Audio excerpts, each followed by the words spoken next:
సభాధ్యక్షులు, స్థానిక శాసనసభ్యులు, మీ అందరి అభిమాన నాయకులు, రాష్ట్ర ఉప ముఖ్యమంత్రి వర్యులు పెద్దలు, మిత్రులు బట్టి విక్రమార్క గారికి, సహచార మంత్రివర్యులు పెద్దలు తుమ్మల నాగేశ్వరరావు గారికి, సిసిఎల్ఐ కమిషనర్ నవీన్ మిట్టల్ గారికి, land settlement commissioner Buddha Prakash గారికి, జిల్లా కలెక్టర్ గారికి, రెవెన్యూ అధికారులకి, సర్వే అధికారులకి, బీసీసీబీ చైర్మన్ గారికి, ఈ కార్యక్రమానికి హాజరైన రైతన్నలు, భూములున్న ఆసాములు, ఈ ప్రాంత ముఖ్య ప్రముఖులు, ప్రింట్ అండ్ ఎలక్ట్రానిక్ మీడియా మిత్రులు అందరికీ మనస్ఫూర్తిగా హృదయపూర్వక నమస్కారం.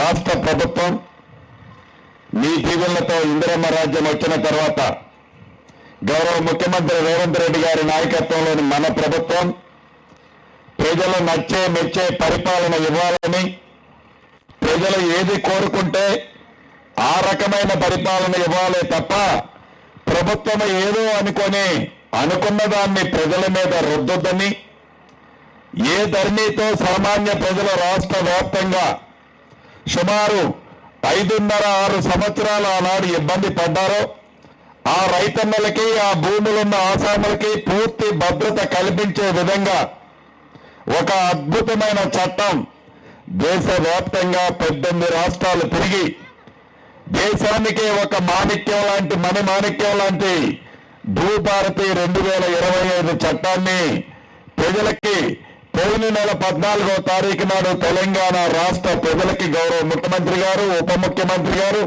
కేబినెట్ మంత్రులు అంతరం మీకు అంకితం చేసిన సంగతి మీకు తెలియంది కాదు. నిజంగా ఆ చట్టము ఏర్పడటంతోనే ఒకేసారి రాష్ట్రం అంతా కూడా అమల్లోకి తేవచ్చు, ఆ అవకాశం ఉంది. కానీ ఒక చట్టాన్ని అమలు పరిచేటప్పుడు, ఒక చట్టాన్ని సామాన్య ప్రజలకి అందించేటప్పుడు ఆ చట్టంలో ఉన్న ఫలితాలు ఎలా వస్తాయో విశ్లేషించాలి అని మన ప్రజా ప్రభుత్వం మొదట విడత రాష్ట్రంలో 4 జిల్లాల్లో 4 మండలాలు పైలట్ గా తీసుకున్నాం. రెండో విడతలో 28 జిల్లాల్లో మళ్ళీ 28 మండలం రెండో విడత తీసుకున్నాం. మూడో విడత రాష్ట్ర వ్యాప్తంగా నిన్నటి నుంచి, అంటే రాష్ట్ర అవతరణ దినోత్సవం జూన్ 2వ తారీఖు, అంటే నిన్న సెలవు ఉంటుంది కాబట్టి ఈ రోజు నుంచి రాష్ట్ర వ్యాప్తంగా ఉన్న ప్రతి రెవెన్యూ విలేజ్ లో రెవెన్యూ అధికారులే, ఎంఆర్ఓ స్థాయి అధికారులు వారి టీము మీ ఇంటికే వస్తారు, మీ రెవెన్యూ గ్రామాలకే వస్తారు. ఏ ఆఫీసు చుట్టూ ఎవరు వెళ్ళనవసరం లేదు. అటువంటి అవకాశాన్ని చట్టంలో కల్పించి అప్లికేషన్ కూడా రెవెన్యూ అధికారులు తెచ్చి మీకు ఇస్తారు.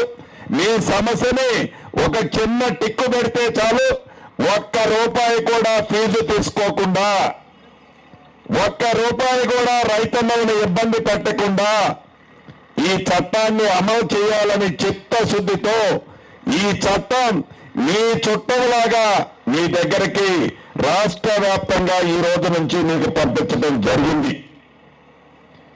ఈ రోజు నుంచి 20వ తారీఖు వరకు ఈ 3వ విడత రాష్ట్ర వ్యాప్తంగా అన్ని రెవెన్యూ గ్రామాల నుంచి వచ్చే సమస్యలని క్రోడీకరించుకొని, ఆనాడు భారతదేశానికి, మన దేశానికి స్వతంత్రం ఆగస్టు 15వ తారీఖు వచ్చిన విధంగానే ఈ వచ్చే ఆగస్టు 15వ తారీఖు నాటికి ఏ ధరణితోనైతే తెలంగాణ రాష్ట్ర ప్రజలు, భూములున్న ఆసాములు అభద్రతకు లోనై నిద్రపోని రాత్రులు గడిపిన ప్రతి ఒక్కరికి పూర్తి భద్రత కల్పించే విధంగా, స్వతంత్రం కల్పించే విధంగా ఆగస్టు 15వ తారీఖు నాటికి మీ భూమి సమస్యలని ఈ భూభారతి చట్టం, మన ప్రజా ప్రభుత్వం ద్వారా తీసుకొచ్చిన చట్టం ద్వారా మీ సమస్యలన్నీ పరిష్కారం అవుతున్నాయి.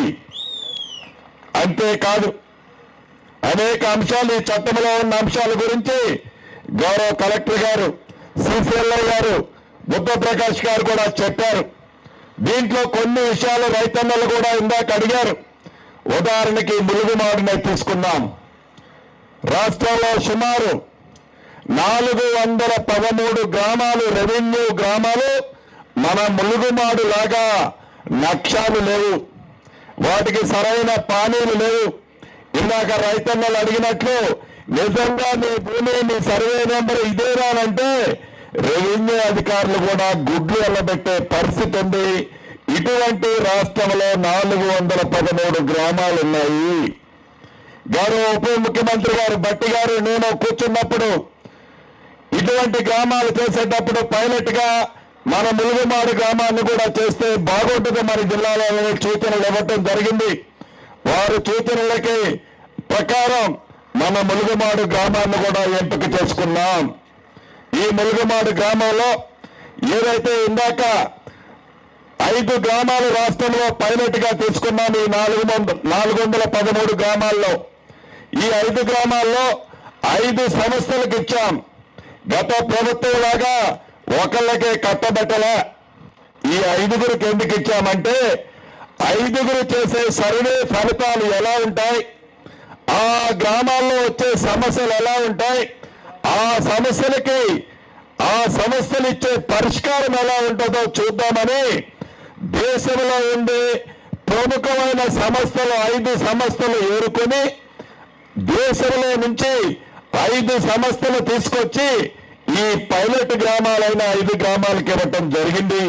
అందుట్లో ములుగుమాడు, ఈ ములుగుమాడుకు సంబంధించిన దాంట్లో పైలట్ గా చేయడానికి కూడా ఒక ఉద్దేశం ఉంది. పైనుంచి గాల్లో నుంచి ఆ ఎక్విప్మెంట్ తిరిగేటప్పుడు డ్రోన్ తిరిగి కింద సర్వే చేసే విధానం ఒకటి, అదే రకంగా భూమి మీద దీని నుంచి సర్వే చేసే విధానం రెండవది. ఈ రెండు కాకుండా ఆకాశంలో ఉండే శాటిలైట్ ద్వారా కూడా సర్వే చేయొచ్చు. అది కొలతల్లో తేడా ఎక్కువ వస్తుందనే ఉద్దేశంతో దాన్ని మనం తీసుకోవటంలో ఈ డ్రోను ఈ సర్వే గ్రౌండ్ మీద చేసే సర్వే 2 సర్వేల ద్వారా ఏదైతే సర్వే చేసే వ్యవస్థని ఈ ములుగుమాడు నక్ష అంటే తెలియని వాళ్ళు ఎవరు ఇక్కడ ఉండరు. ఏదైనా డొక్క కానీ ఏదైనా ఆధారం కానీ ఆ రెవెన్యూ గ్రామంలో కావాలంటే పెద్దోళ్ళు చెప్తుంటారు, అరే ఆ నక్షలో చూడరా ఎన్ని గొలుసులుందో ఆ డొక్క చెప్పుద్ది అని. నక్ష అంటే ఒక బైబిల్లా, ఒక ఖురాన్లా, ఒక భగవద్గీతలా రెవెన్యూ వ్యవస్థకి నక్ష అటువంటిది. అటువంటి నక్షని ఈ ములుగుమాడు గ్రామానికి తయారు చేసే దాంట్లో ఈ వ్యవస్థని నాడు ఏర్పాటు చేసి 2 రకాలుగా, ఒకటి డ్రోన్ ద్వారా, రెండవది భూమి మీద ప్రతి ఖాతాని ప్రతి రైతన్నకున్న భూమిని స్పష్టంగా కొలిసి డ్రోన్ ద్వారా కొలిసి మ్యాప్ తయారు చేస్తారు.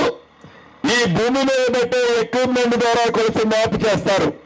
ఈ 2 మ్యాపుల్ని ఒకే టేబుల్ మీద పెట్టి ఏది కరెక్ట్ ఉంటే ఆ కరెక్ట్ ఉన్న మ్యాప్ని భవిష్యత్తులో మన రాష్ట్రంలో మనం చేద్దామనుకున్న సర్వేకి ఉపయోగపడే విధంగా ఈ వ్యవస్థను ఉపయోగించుకోవాలన్నదే మన ప్రజాప్రభుత్వం యొక్క ఆలోచనని ఈ వేదిక ద్వారా మీకు రాష్ట్ర ప్రజలకి తెలియజేస్తున్నాను. ఈ భూభారతి చట్టం రాష్ట్ర వ్యాప్తంగా ఈ రోజు నుంచి మొదలవుతుంది. ఇలాగ చెప్పారు చాలా విషయాలు. ఈ చాలా విషయాల్లో పేరు తప్పుపడ్డా, భూమి తప్పుపడ్డా, ఎక్కువ ఉండి తక్కువ ఉన్నా, తక్కువ ఉండి ఎక్కువ ఉన్నా, గతంలో ఆనాటి దొరవారు ఏదైతే రైతు బంధు వస్తుందని ఇందాక ఒక పెద్దలు చెప్పారు, 200 ఎకరాలు తేలిద్దని. 200 ఎకరాలు కావున్నా రాష్ట్ర వ్యాప్తంగా లక్షలాది ఎకరాలు భూమి లేకుండా ఉన్నట్టు చిత్రీకరించి ఆనాటి ప్రబుద్ధులు పాసుబుక్కులు ఇచ్చి ఆ రైతు బంధు కోసం తెలంగాణ రాష్ట్ర సర్కారుని ఆ పింక్ కలరు పొత్తులకి కట్టబెట్టారన్నది ముమ్మాటికి నిజాం. ఈ భూభారతి క్లియర్ అయిన తర్వాత అలా కట్టబెట్టిన దాంతో పాటుగా ఏదైతే అన్యాయంగా అక్రమంగా ఆనాడు శ్రీమతి ఇందిరాగాంధీ గారు, స్వర్గీయ ఇందిరాగాంధీ గారు ఈ తెలంగాణ రాష్ట్రంలో 25 లక్షల ఎకరాల ప్రభుత్వ భూములు అసైన్డ్ భూములని పేదవాళ్ళకి పంచింది మన ఇందిరమ్మ ప్రభుత్వంలోనే. అటువంటి భూములని ధరణి పేరుతో అక్రమంగా రాష్ట్ర వ్యాప్తంగా లక్షలాది ఎకరాలని ఆనాటి ప్రభుత్వాలు తారుమారు చేశారు రికార్డులని. వాటిని కూడా క్షుణ్ణంగా పరిశీలించడానికి ఒక వ్యవస్థను ఏర్పాటు చేశాం. దాంతో పాటు ఈ భూభారత ద్వారా భూములున్న ఆసాములతో పాటు వారికి పూర్తి హక్కులు కల్పించే విధంగా భవిష్యత్తులో వారికి ఏ రకమైన ఇబ్బంది కలగకుండా ఉండే విధంగా రిజిస్ట్రేషన్ టైంలోనే గతంలో లాగా బౌండరీలు కాకుండా ఆ మ్యాప్ను కూడా పెట్టే అంశాన్ని ఈ చట్టంలో పొందుపరిచాము. ఈ సర్వే చేసి మ్యాప్ పెడితే ఉత్తరోత్తర మీ కొడుకు, మీ మనవడు, మీ ముందు మనవడు ఈ ఆస్తి మీరు ఇచ్చిపోయిన దాన్ని సమస్యలకి గురి కాకుండా, ఇబ్బందులకి గురి కాకుండా పూర్తిగా స్వచ్ఛమైన ఆస్తిని ఇచ్చే విధంగా ఈ చట్టంలో పొందుపరిచాము. ఇలా అనేక అంశాలున్నాయి.